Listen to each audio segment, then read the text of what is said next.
NFL Combine is now in the rearview mirror, but the Eagles' race to find their new starting cornerbacks is already well underway and may come to a finish before we even get to the NFL Draft. There are two names to take note of here: Darius of the Detroit Lions and Byron Jones, a pending free agent formerly of the Dallas Cowboys. Now, there's been plenty of debate about how the Eagles should go about this. Should they decide to go all in on Byron Jones and pay him the elite tier money he's going to command, or do they maybe give up a valuable asset or two in the attempt of bringing in Darius and then giving him a contract extension which could hit approximately the same sort of value? Who is the best fit for the Philadelphia Eagles and why? My name is Liam Jenkins and that is exactly what we're going to be trying to find out today on this episode of Eagles Film Room. But before we get into it though, guys, congratulations on being drafted with the 21st overall pick. You are our shiny new wide receiver and we would love for you to join our offense and catch that big time long subscribe touchdown. It would be amazing if you could join our team. Hit that subscribe button if you enjoy the content. And a special announcement as well, we have just dropped some brand new merchandise over at our store. We don't promote this very much. We've worked hard on these designs to try and infuse some streetwear into them as well. So if you want to rep the brand and you want to look good doing it, there's never been a better time to be a part of PSN season. Let's start off by taking a look at the two cornerbacks in question. On the surface, they're very similar. Their height, their weight, they're around the same sort of frame. The only difference is Darius is a little bit older than Byron Jones. And the main difference between these two corners is that Darius is technically still a Detroit Lion. Now, the Lions are trying to shop him, and this is where much of this debate lies. If you look at the AJ Bouye trade, for instance, that's going to massively impact Slade's value. If a team can get a 4th round pick for a corner that is arguably less productive than Slade coming off a down year, what does that do for the value of the 29-year-old? The Eagles would have to give up something substantial just to get a 1-year deal and then rework it into that long-term extension, but Slade has already voiced that he would like to be paid like a top cornerback in the NFL. Meanwhile, Byron Jones isn't statistically very appealing, but is coming off a great career in Dallas, has barely missed a game, and is going to be commanding top money. I guess what this comes down to is whether or not the Eagles view Darius as worthy of that extra investment. Do they need Darius that badly where they'd want to part ways with maybe a compensatory pick? Or would they be better off going all in on Byron Jones? That's what we're taking a look at, but before we get to the film, let's just see where some of these misconceptions lie. Let's start off with Byron Jones. As you can see, his 2019 to the naked eye isn't that appealing. Sure, he got a good PFF grade, but there are no interceptions. In fact, there are none in 2 years, and all you've got to do is go to Twitter for that to be rammed down your throat as if it was gospel. But the point is that that's not part of Byron Jones' game. He's not going to be a corner that is going to be lethal around the catch point and swatting balls down. That's just simply not his nature, and we'll get into why when it comes to the tape.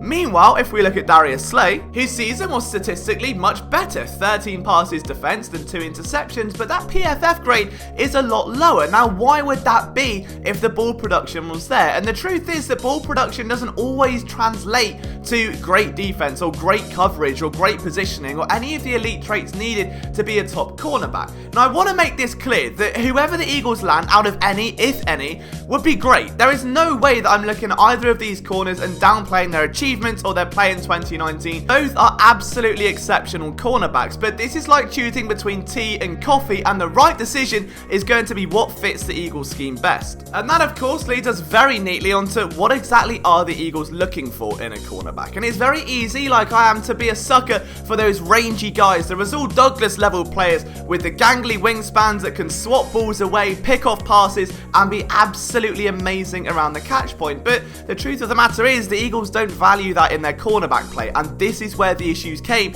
in 2019 and 2018. They had this bizarre pairing of Ronald Darby and Jalen Mills, where Darby was very quick but couldn't tackle, Jalen Mills could tackle but couldn't recover.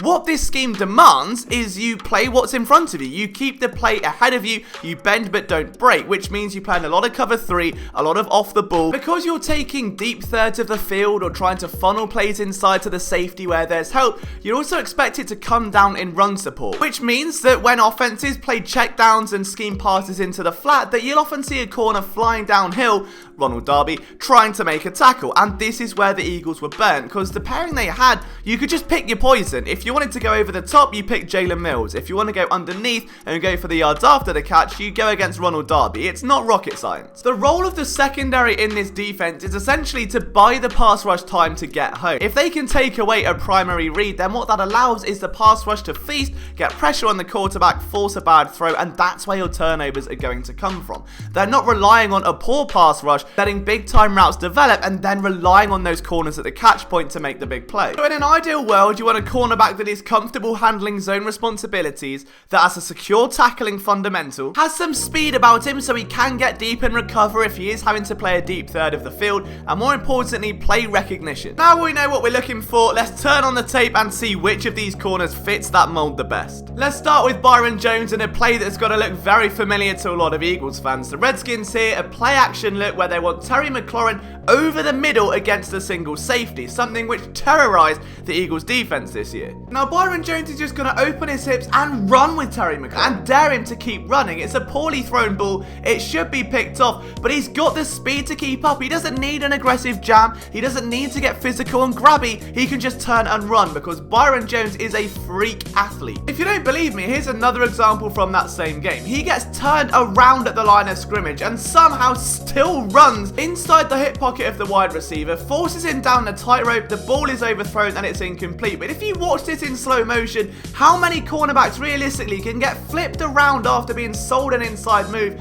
and close back over the top of a go route? He is just an insane athlete, and that speed is so vital in his game. So what happens when Byron Jones lines up against Robbie Anderson, the receiver that every Eagles fan is pining over right now? Well, the answer is a similar thing. He gets beaten at the line of scrimmage, recovers well, pass defense, and this is the thing, he doesn't generate a lot of turnovers, he doesn't get a lot of ball production, but he can take away your team's most deadly receiver in a heartbeat, and he did it all season long. He did it against Mike Evans, he did it against Michael Thomas, he does it on Anderson here by just staying inside that catch radius. He's not playing the ball, he's just taking away the radius of Anderson. So what about playing what's in front of you? What about the run game? What about tackling? Are we going to see another sporadic tackler like we do in Ronald Darby? The answer is no. Look at him sift through this block here, fighting through traffic just to make sure the running back gets out of bounds. I love this example because he squares up. Got to sink his hips into the ground here, ready for the running back to bounce outside, and just wraps him up, does not go to the ground without the running back, and finishes the tackle.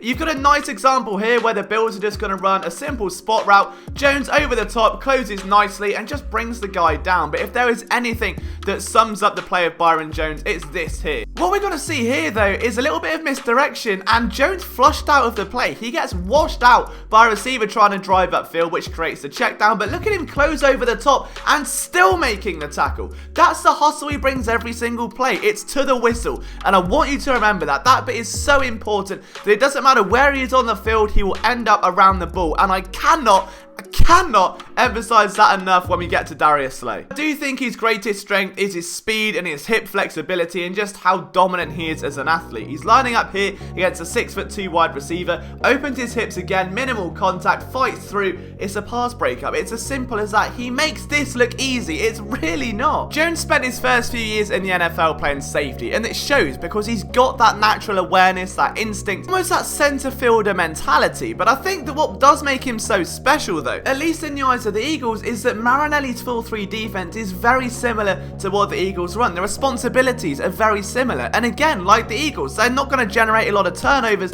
but he's doing well, he's thriving, and I think that is the perfect fit for this defense. He's an extremely secure tackler, he's strong in coverage, and if the only knock on him is that he is not picking passes off, which he's not assigned to do, and I for one am all for it, but I think it's time now we look at Darius Slay and a very different type of cornerback. Now the main difference between Slay and Jones is that Slay thrives at the catch point. That's where he makes his pay dirt, in breaking up those passes. He's a dinner cornerback, whereas Byron Jones is very much a breakfast one. And Slay is by far the more entertaining watch to the naked eye or on a TV broadcast. Slay will be very aggressive at the line, he'll be physical through the stem, and then he'll try and shut you out completely by the time the ball is in the air. Like, it doesn't matter how many times you view this play, it's really damn good. He's lining up against a speedy receiver in Tavon Austin, does get beaten at the line, but works his way back in, adjusts by turning to look for the ball, and then makes a good play on it. I think sometimes that aggressiveness can hurt Darius Slay, though. He's lined up here against Amari Cooper on a comeback route, and he does jump it absolutely beautifully. The reactiveness here is exceptional. The problem is he tries to jump the ball and misses it, and it allows an easy completion and a first down for Dallas, and you just can't afford to do that. It's really annoying because he's very much a boom or bust corner. Like here he's lined up in the right hand side of the slot. You've got Keenan Allen one-on-one matchup, and he's going to decimate this. Like he is not being budged off that at all. That is so damn physical through the stem, it almost gets you flustered, right? But then you've got plays like this against Amari Cooper down inside the red zone. He's already signaling to the safety. He's trying to funnel him inside, which he does, but totally loses him. That should be a touchdown, and somehow it's not. If we're going to go back to that Chargers matchup, he's going to get absolutely ruined here on a cut inside by Keenan Allen. That's as easy as completion as you'll get in the NFL. And this happened 4 times in the same game. Like Keenan Allen bullied this man, and I was shocked. I went through this tape thinking we're going to see 2 elite corners at the top of their game, and I just didn't with Darius Slay. I saw someone that was wildly inconsistent. And for every amazing play like this where he comes charging down into the flat and negates a check down pass, there are plays like this where he just woefully misses a tackle and brings you back flashback to Ronald Darby last year. Listen, my most disliked video on this channel is saying that Ronald Darby was the worst off-season signing by the Eagles because he can't tackle. You then see plays like this, and it concerns me a little bit because this should be evaporated. Like, this is a disgusting effort on every level. Like, I'm sorry, but you're meant to be a top cornerback in the league. You can't just throw yourself like that. This is the other thing, okay? When you compare the hustle levels of Byron Jones and Darius Slay, I do not want to call out Darius Slay by any means, but especially when playing the run, I'm not even going to explain what happens here. Just watch. He's following an orbit. He's just jogging over. I don't, like, where's, no, okay, right, that's a thing. Meanwhile, you've got Byron Jones over here trekking from one side of the field to the other to stop Saquon Barkley scoring on a touchdown, getting in front of the running back and stopping it by himself. That's the difference between these two players, and it pains me to say it. I'm sorry, I watched 3 games of both cornerbacks. I tried to be as fair as I can, but I was just disappointed in Darius Slay. Like, we all know about that 2017 season where he was so productive and so magnificent, and he's a 3-time Pro Bowler. I didn't see that on tape. I didn't see the 3-time Pro Bowler Darius Slay. I saw a Pro Bowler in Byron Jones. Slay is flashy. Slay's going to make a lot of big-time plays, and he's going to pick off passes, but he's not going to elevate this defense. He's not the cog it needs. He's not the run stopper he needs. He's not the firm tackler it needs. It's not the take away your top wide receiver every single game this defense needs. And the fact that you're going to have to give up a mid-round pick just to get him and then pay him the same kind of money, I'm taking the younger, I'm taking the faster, I'm taking the better fit, I'm taking the better cornerback in Byron Jones. And I want to know what you guys think here, because this is obviously a very polarizing topic. So let me know down below, who would you want on this Eagles team? What would you give up for Darius Slay, and how do you feel about this situation? From myself, Liam Jenkins, thank you so much for lending me your eyes and ears. If you want to follow me on Twitter, it's at Liam Jenkins PSN. Thank you so much. I'll see you soon.